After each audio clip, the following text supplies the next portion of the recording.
Good afternoon, everyone, and thank you so much for joining us today for our third Thursday live video. My name is Gabby, and I am joined here today with Boys Town Common Sense parenting expert Bridget Barnes, and we are going to be discussing the dating talk. The boyfriend, girlfriend, getting into the dating. It's quite the conversation for kids of multiple different ages. So we have several questions outlined, kind of breaking down of when they first start hearing about what's a boyfriend, what's a girlfriend, what's that mean, all the way through, high school and college. So this really is a fitting topic for parents of any age. So make sure you like this video.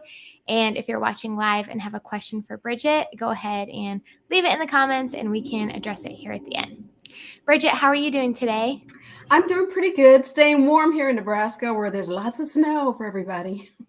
Yes, it's definitely the perfect Thursday afternoon to kind of cozy up and listen to this chat. So we're glad to have you guys on. Okay, so let's hop right in here to these questions. The first one is, when should I talk to my children about dating? Is there an appropriate age? And this question I think is interesting, just really quick before we get into the answer, because even my little she's in first grade and she was over at our house and, my other family member was like, oh, do you have a boyfriend in first grade? And she's like, no way. I don't like boys. No way. So it's really like, I mean, you can have the little joking conversations about boyfriend, girlfriends, but then, moving into middle school when it becomes more of a serious thing, I would just love to hear your answer for that span. Yes, well, the American Academy of Pediatrics would say, or they noted that on average, girls and boys don't really start thinking about real kind of dating or about the opposite sex until around 12 or 13 years of age. And of course, even at that point, they're not thinking about dating like an adult is thinking about dating, right? They have like texting friends or they hang out with this person at lunchtime or things like that. So, those preteens, they're usually group dating, or they are hanging out with a special friend, or they have this texting that they're constantly doing. They're kind of the training wheels before kids start getting into dating around their teens, around 16 or so, 15 or 16, when they really begin to ask those kind of questions or really begin to think about those one-on-ones. But I would say you can start having those conversations around 12 or 13. And make sure you have your training wheels on first, group dating, hanging out, texting, and having conversations. Awesome.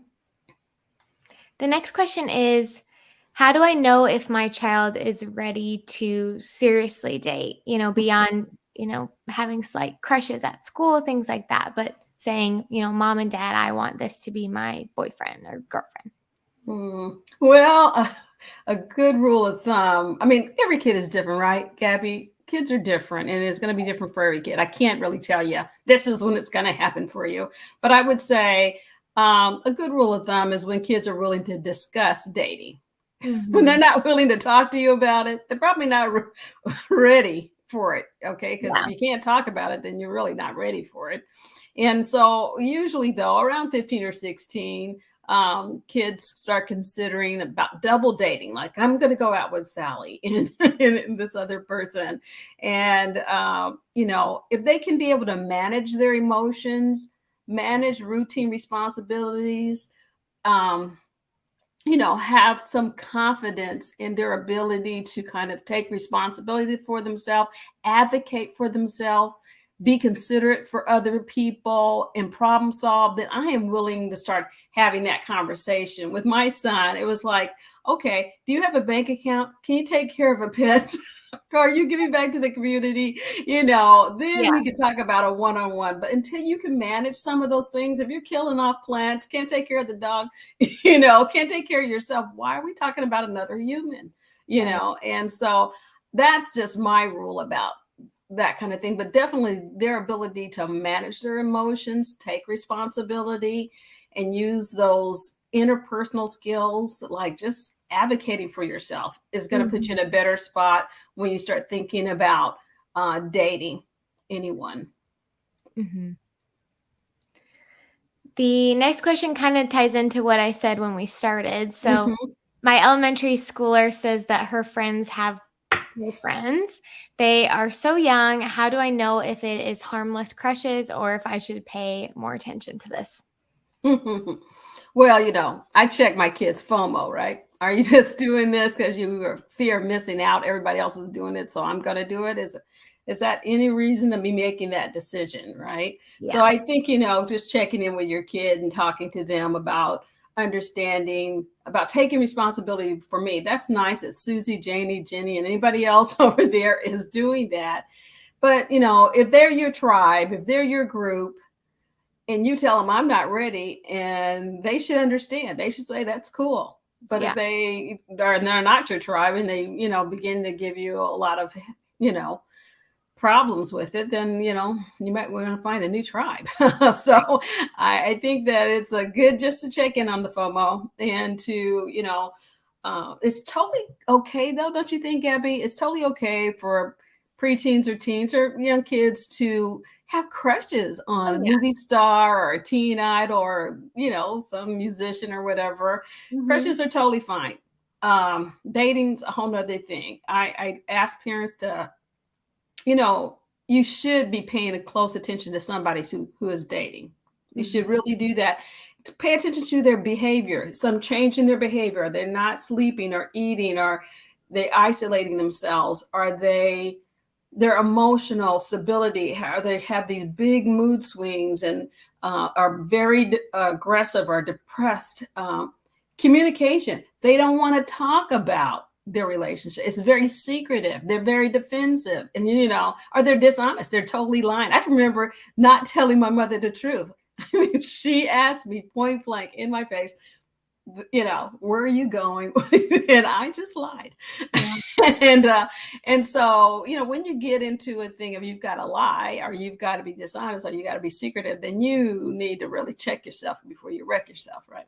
Mhm. So I think, just being more attentive and keeping that door open, talking to your kids, and just, when you begin to see those red flags, be okay to have that conversation. And before kids even start dating, say, we might have some conversations. Right. Okay. So they're not like, why are you talking to me? I'm like, well, remember, we agreed that if you were going to be in a relationship, there are going to be conversations. Mhm. Yeah. I mean, I'm married to your dad, and if something goes on with us, we're going to have conversations about that too. Yeah. Right. And even though this is titled How to Have the Boyfriend and Girlfriend Talk, of course, this Mhm. isn't a one singular conversation, just like any of the Mhm. topics that Oh, no. we discuss on these lives. But, Mhm. trying to help you here when you're first kind of getting into that phase of life with your kids.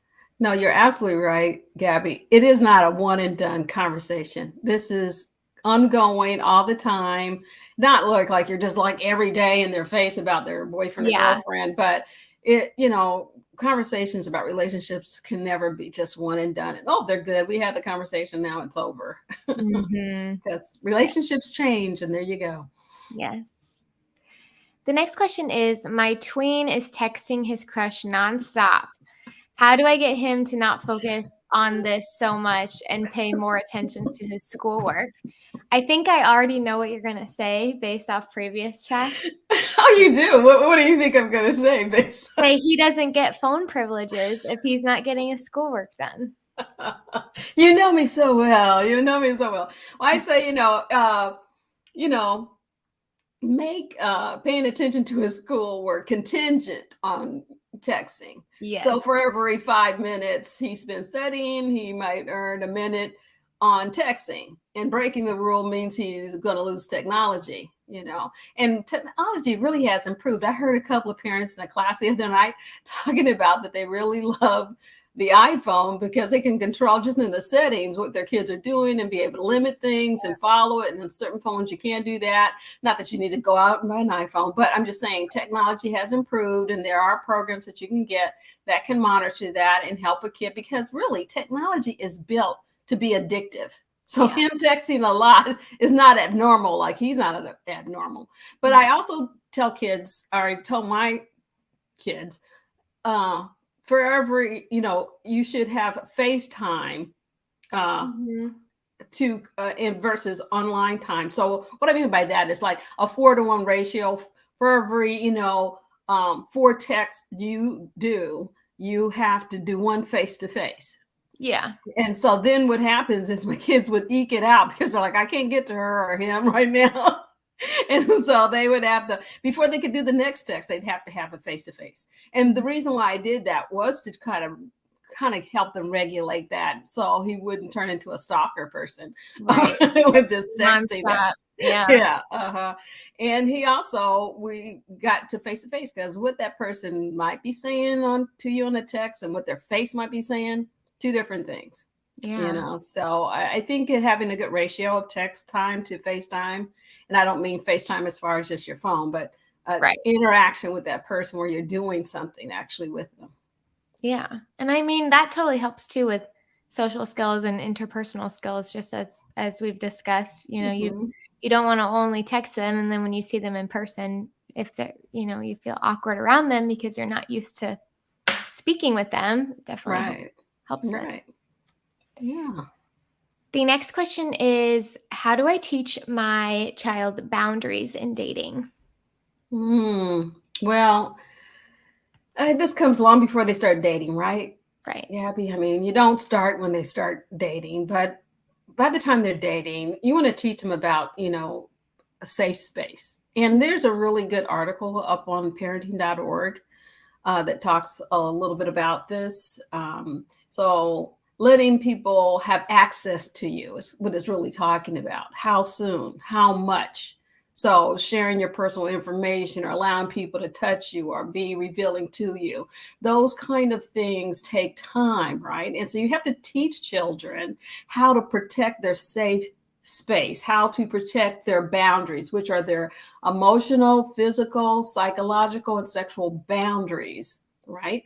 And that takes time. You have to teach that. Just don't assume they know how to do that. They might not know this person's always touching me or close to me or where I'm at, are so revealing or sending me texts. What is this? And they don't know how to respond to that. So you are going to have to sit down with them, talk to them about some rules, some, boundaries, and maybe even practice it with them. When someone does this, how are you going to respond? And then what are you going to say? Because sometimes they just don't know what to say. They're just caught off guard. It just kind of practice those healthy relationships. And I tell kids, I was with a bunch of kids yesterday morning and doing a presentation with them. And, I said, it's really 3 things you have to do, when it comes to healthy relationships. You have to trust.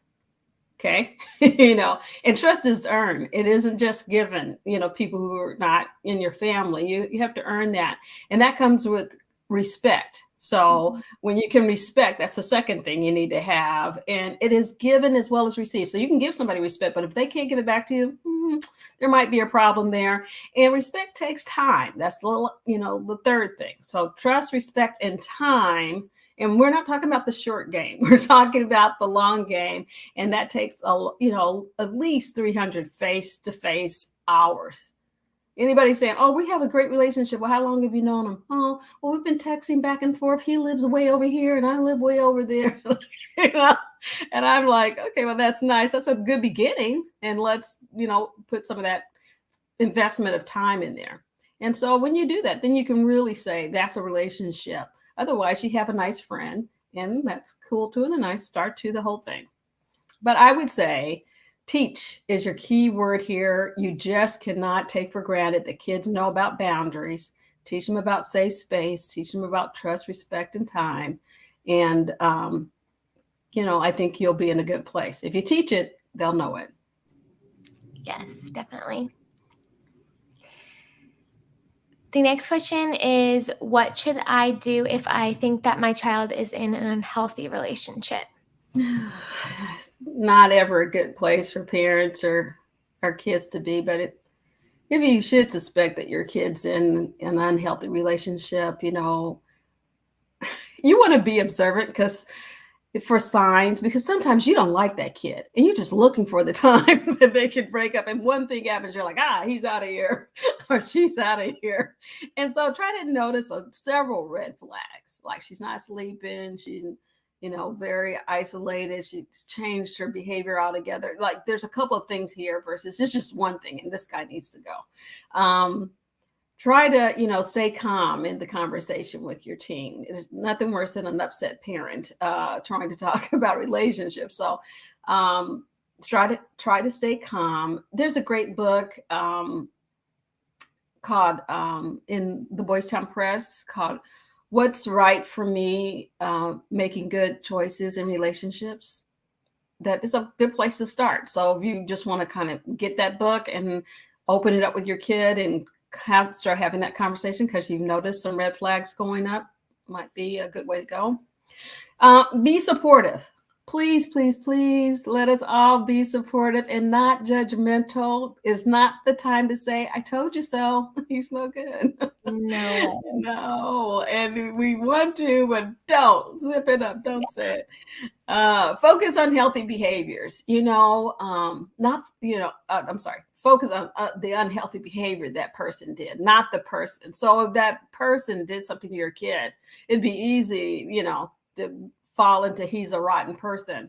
But just these behaviors are not acceptable, right? These break our respect. These break our, the boundaries or your safe space. So focus on the behaviors. And then when the child can pull themselves away from that person, look at the behaviors as these isolated situations, then they're going to be able to make better decisions and be able to stick to them versus labeling the person, label the behavior. Keep that conversation friendly and not preachy. Nobody wants to be preached at when they've had a breakup. I say listen more than you talk and ask more than you answer when you're having that conversation. And but don't play the blame game. Not to your kid, well, it's your fault. I told you, and just don't. Just keep the conversation focused and civil and helpful. That's what you can do. I know that's a lot, but when you talk about relationships, they're quite tricky. And so try to be ready yourself. Don't just, your child is not the only one that has to be ready for them dating. You have to be ready for them dating. And so go up to the boystown.org, parenting.org, the Boys Town Press.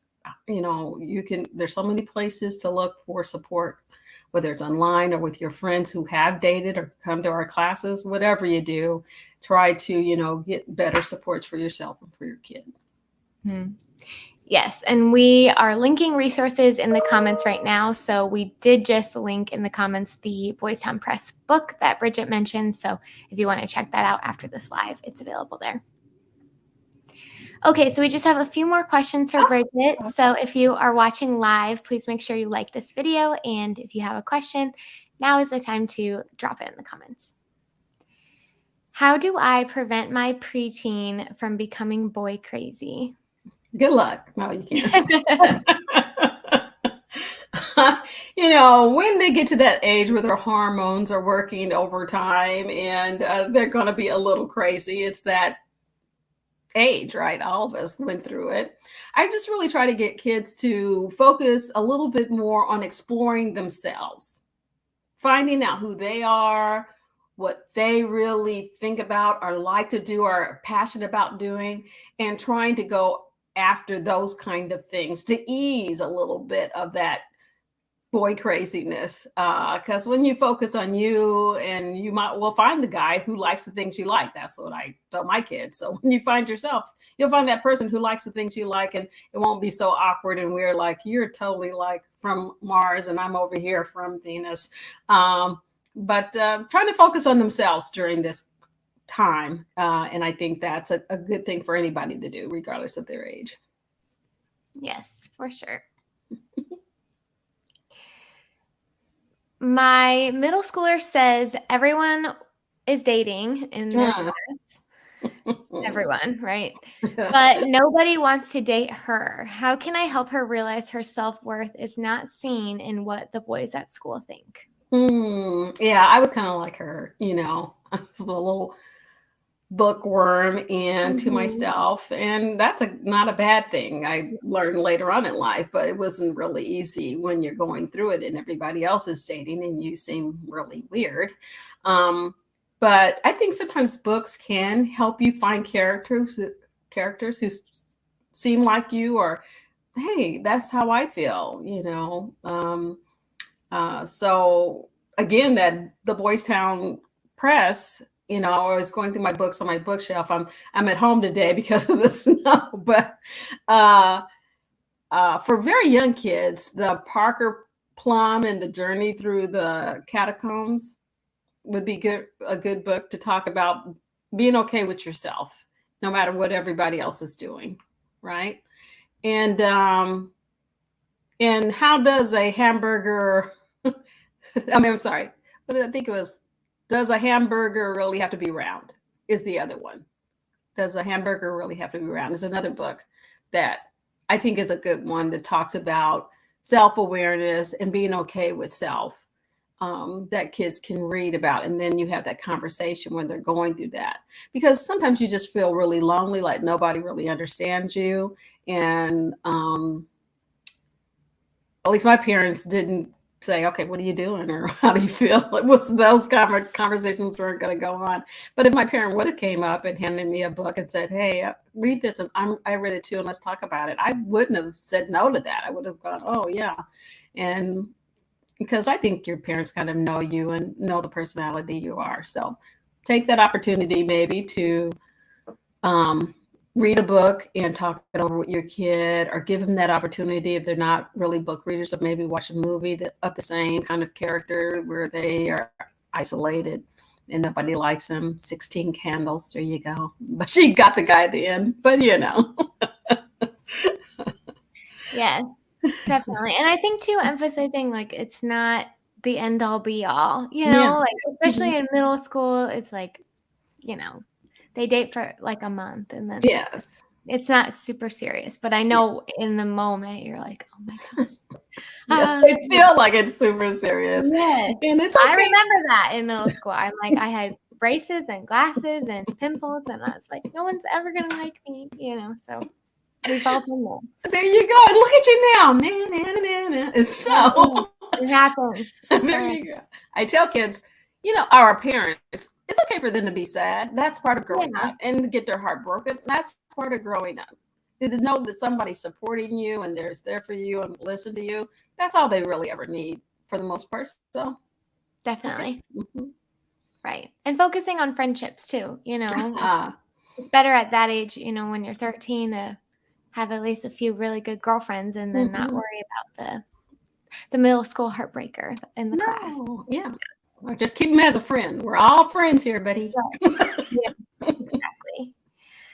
Okay, we've got 2 more questions here. So this one says, my teenager experienced their first heartbreak and does not want to leave their room. How can I support them?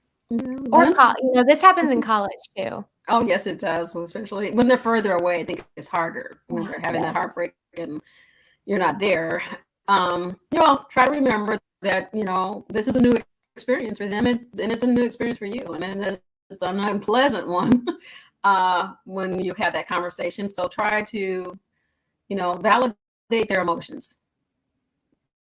I felt terrible. You have every right to feel terrible. It's okay to feel terrible. You want to stay in your room and feel terrible? I'll bring you some ice cream and cookies. We'll eat them, support their decision. If they've decided, you just support there. You're not making the decision for them. You're supporting their decision, whatever that might be. Sometimes it's good to just find some middle ground with kids. Yeah. I try not, my mom was like the master.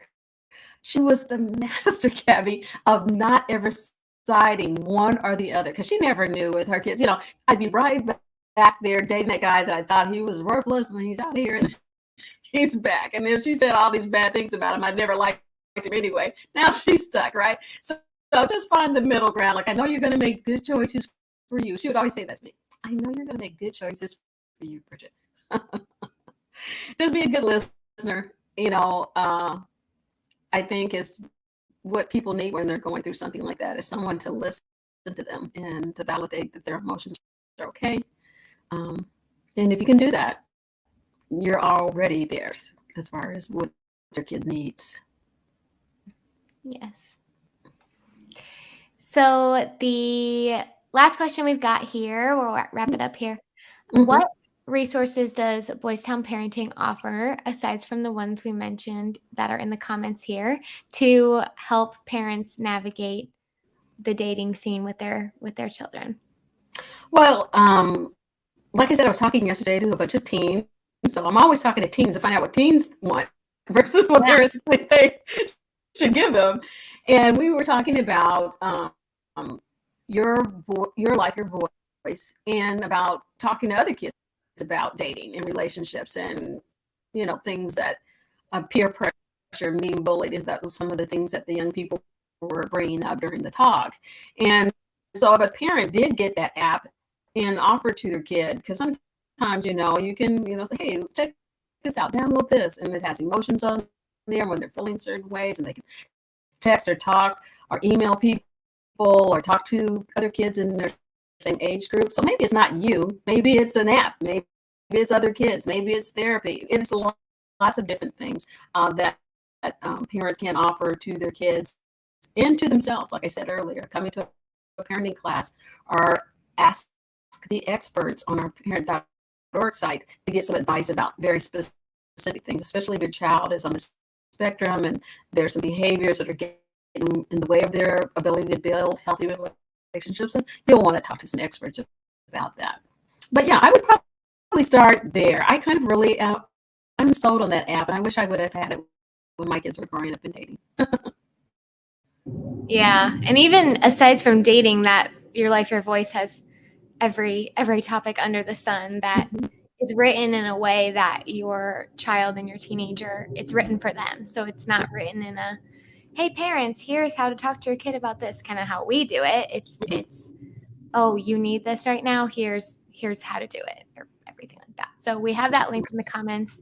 If you're interested in signing up for a Boys Town Common Sense parenting class, we also have that linked, and there's in-person options and virtual. So no matter where you live, you can get into a class and learn from our experts, Bridget and her team. They are a wealth of knowledge, so we'd love to have you sign up and attend.